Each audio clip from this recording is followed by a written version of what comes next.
Quitting. So I had a 10-mile run this morning, and it's funny when people ask you like, "What are you doing today?" and you say you're running 10 miles, like the looks that they give you and the reactions that they have.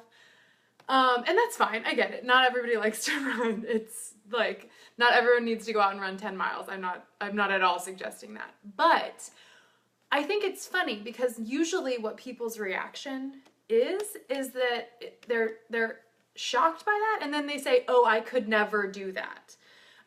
Or some form of that. You know, they're shocked, they're like dumbfounded by why I would want to do that because they don't think that they have the capacity to do that. And it's just not true. And I was thinking about this morning because I was running and I left my house and I did like have like a normal loop that I do, and then I was like leaving the neighborhood to go out for a little while, and for probably like the first, not the first quarter of a mile, but like the last 3/4 of that first mile, I genuinely thought I was gonna throw up. I have no idea what was going on. I think maybe I just like drank a little bit too much water this morning. I left a little bit later than I should have. So things were just like a little funky in all going on in here. And then I had that like, you know, that belt like strapped on that I carry my water bottle with. And there was one moment that I really thought I was gonna throw up, and I like got a little closer to the bushes just in case I was gonna throw up. But I didn't stop because at the end of the day, like I'm training for races. I know that I needed to run 10 miles, and I knew that last week I ran 9, so I should have been able to run 10.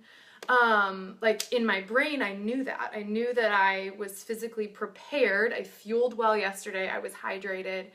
And yet, I mean, and that feeling lasted, it subsided a little bit, but for close to probably the first 3 miles, I kind of felt like I could have barfed. But I didn't stop. Like I didn't quit, because there was going to be no purpose, no point to me quitting. I was going to have to do it eventually.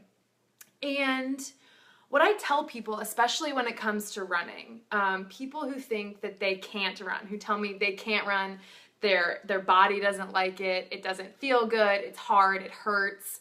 That's how everyone feels when they start running. And this is applicable to so many other things in our lives. But anytime you're starting something new, it sucks. Especially running. Running sucks when you start. I remember when I started running. I vividly remember. And it seemed like the dumbest idea ever. But today was such a good reminder of why I pushed through that feeling of wanting to quit. So for the first 3 miles, I felt terrible. But then what happens is, and I always tell people, like once you can get past the first 3 miles and keep running, then you can start to enjoy running. It's getting through that first, you know, half an hour really, where your body is trying to figure out like what fuel to use, what hydration to use, like what energy to bring forward for your muscles. That's when your body's confused, and that's when your mind is making up all of the excuses for why you should quit. Because then the interesting thing that happened today was I kind of took inventory. I take inventory, especially on long runs, every couple miles. And by mile 5, I didn't feel like I was going to throw up anymore. I was in a good groove. You get into a good rhythm by that point, and you kind of just keep going. And it is harder to stop in some ways than it is to just keep going. And so I ran, you know, whatever. I came home, I, you know, hit 10, I paused my watch, I stopped, and I took an inventory again. And I was amazed because my body felt the same at mile 10, honestly, as it had at mile 5.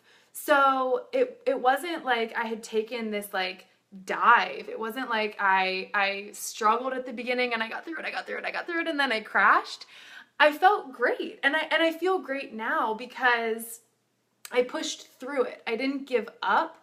And I think what happens for a lot of us is, so whatever you can apply this to in your life, whether it's exercise, whether it is your work, whether it's your relationships, we all get to a point where what we're facing takes work and it's hard and it's a little bit scary. Like when I'm going out to run 10 miles, and for someone who doesn't normally do that, that sounds scary.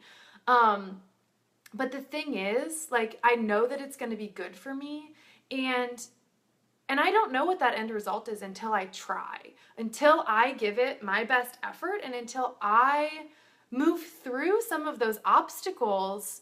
I don't know how great I can feel on the other end of that unless I move through it.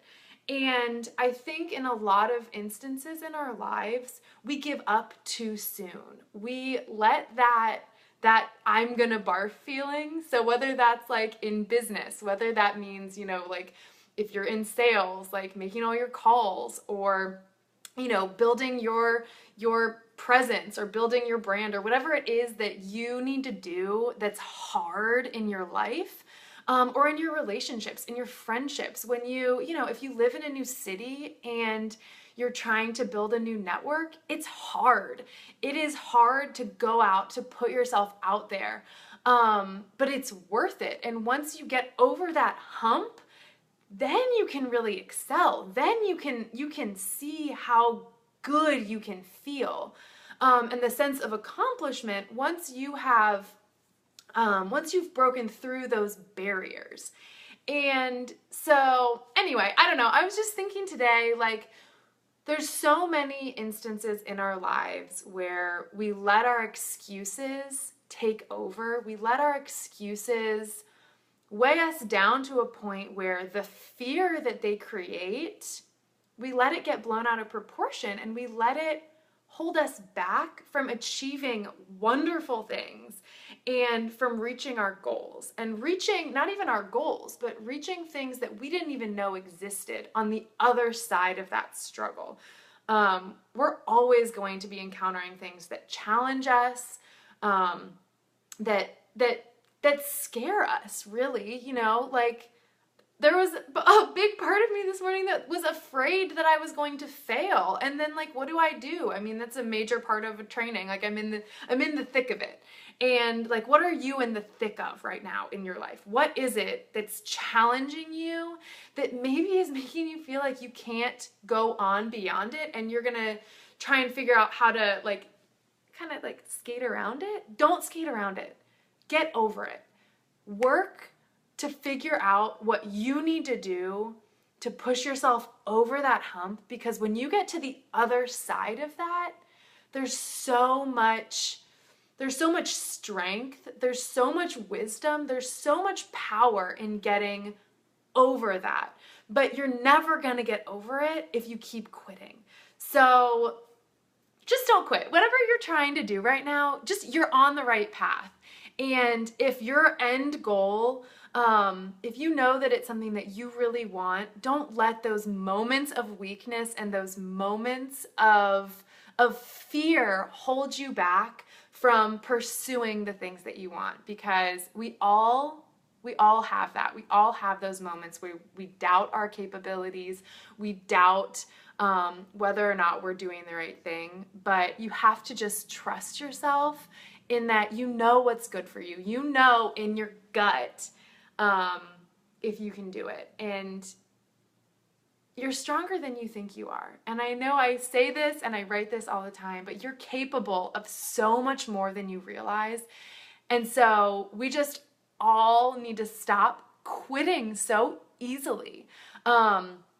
Just power through and be kind to yourself. And that's not to say to power through pain, or to not be gentle with yourself, but have higher expectations of yourself. You can do all of these hard things. You can get through whatever obstacle is standing in front of you. You've got it in you to make it happen and to make yourself proud. So don't quit.